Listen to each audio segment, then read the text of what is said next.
संतोष पूर्वक भी अपन जी करके अपना जीवन पूरा कर सकते हैं और त्याग धर्म को अपने जीवन में ला सकते हैं। ग्रहण करें या कि नहीं करें, ये सबसे आखिरी में आचार्य भगवंत कहते कि वो चीज ग्रहण करने योग्य है कि नहीं, खाने योग्य है कि नहीं, भक्ष्य है कि अभक्ष्य है,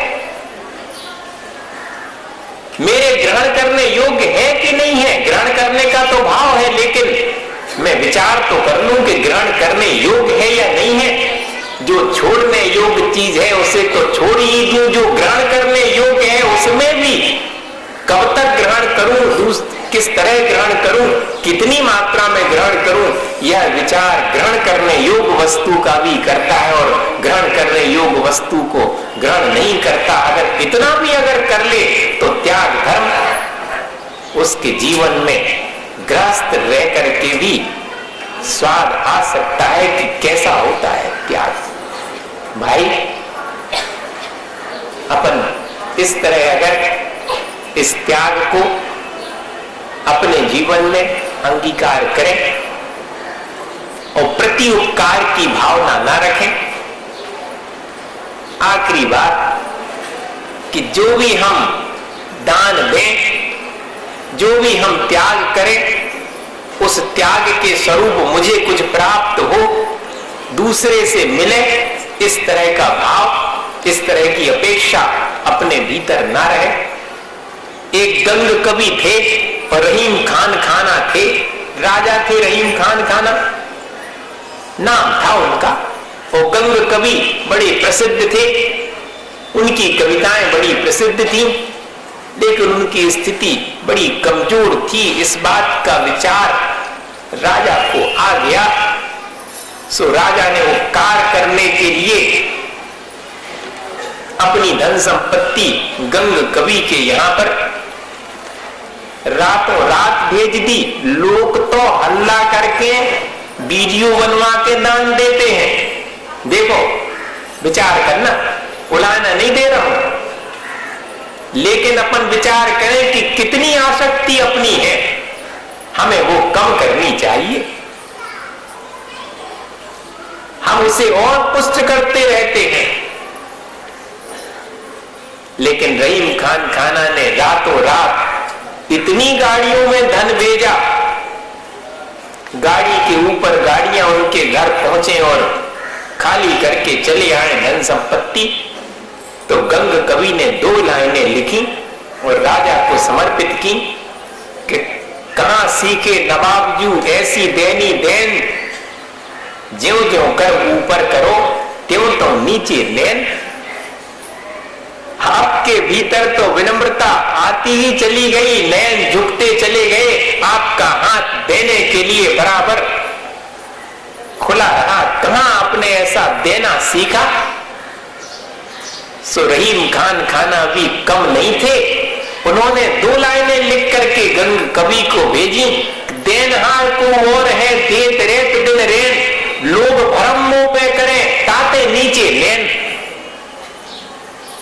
मेरे पुण्य के उदय से मेरे भाव हुए कि मैं इस संपत्ति को दे दूं, तो देना तो पुण्य के उदय में हुआ है, मैं दे रहा हूं, ऐसा कर्ता पने का भाव मेरे भीतर ना आ जाए, मेरा अहंकार नष्ट हो जाए। सो विनय पूर्वक में हाथ झुका करके देता हूं।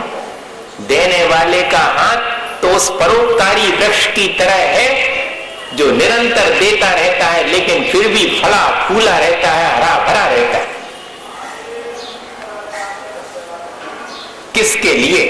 जो कि दूसरे से कोई अपेक्षा नहीं रखे। बताओ, वृक्ष ने कभी अपेक्षा रखी कि तुम आओ एक फल ले जा रहे सो भियाने 2 लगा जाइए हमारे पेड़ पे? हाँ भैया, ले जाओ और आ जाएंगे हमारे फल।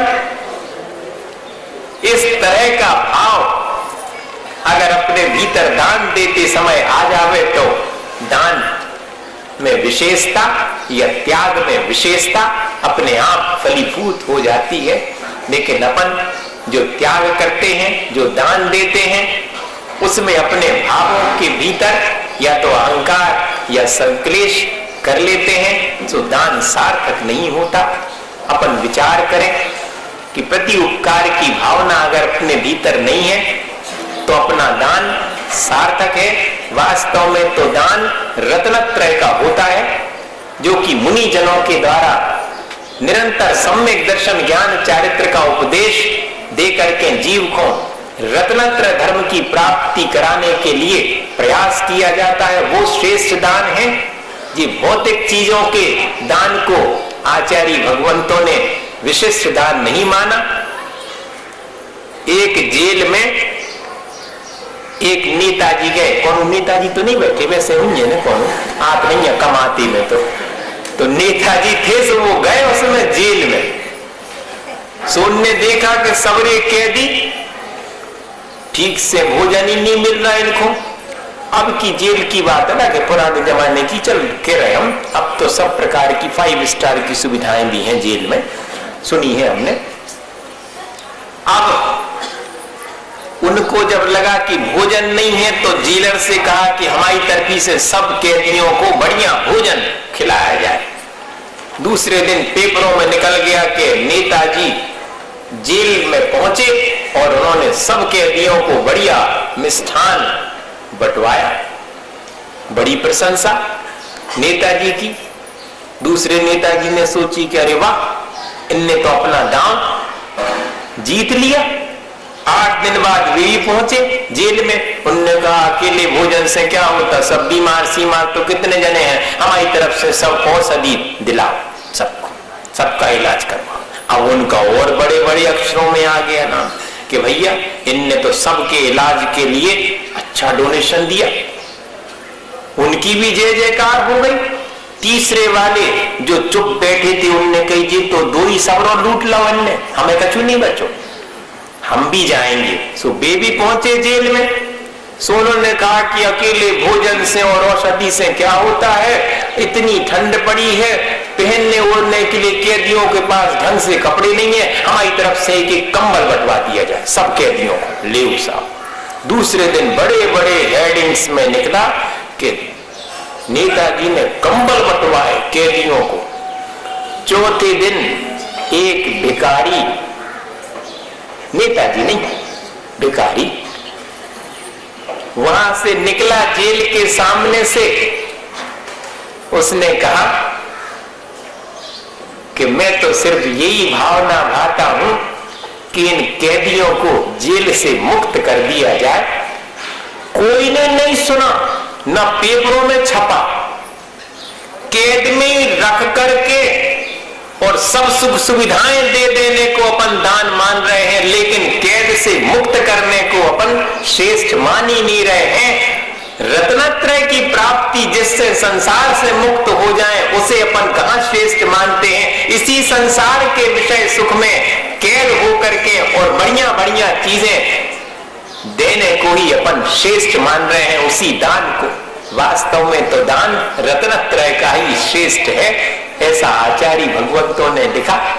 अगर अपन भौतिक दान भी किसी के उपकार के लिए देते हैं तो वह भी श्रेष्ठ कम हो जाता है, जबकि अपने भीतर उसके कल्याण की भावना होती है और प्रति उपकार की भावना उस त्याग और दान से अपने भीतर नहीं आती है। तब एक भिखारी था, समय थोड़ा और है, सुनाई देते हैं। एक भिखारी था, रोज भीख मांगता था। बड़े दिन से उसका मन था कि कभी राजा के राजमहल में जाकर के भीख मांगे तो जी रोज रोज भीख मांगना छूट जाएगा, अच्छी संपत्ति मिल जाएगी।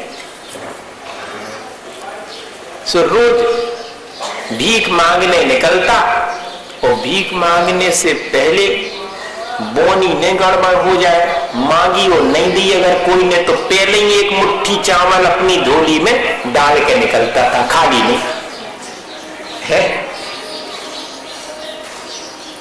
ऐसा करते हैं अपन, जब भी तो हंसी आ गई सब ऐसे जाए। तो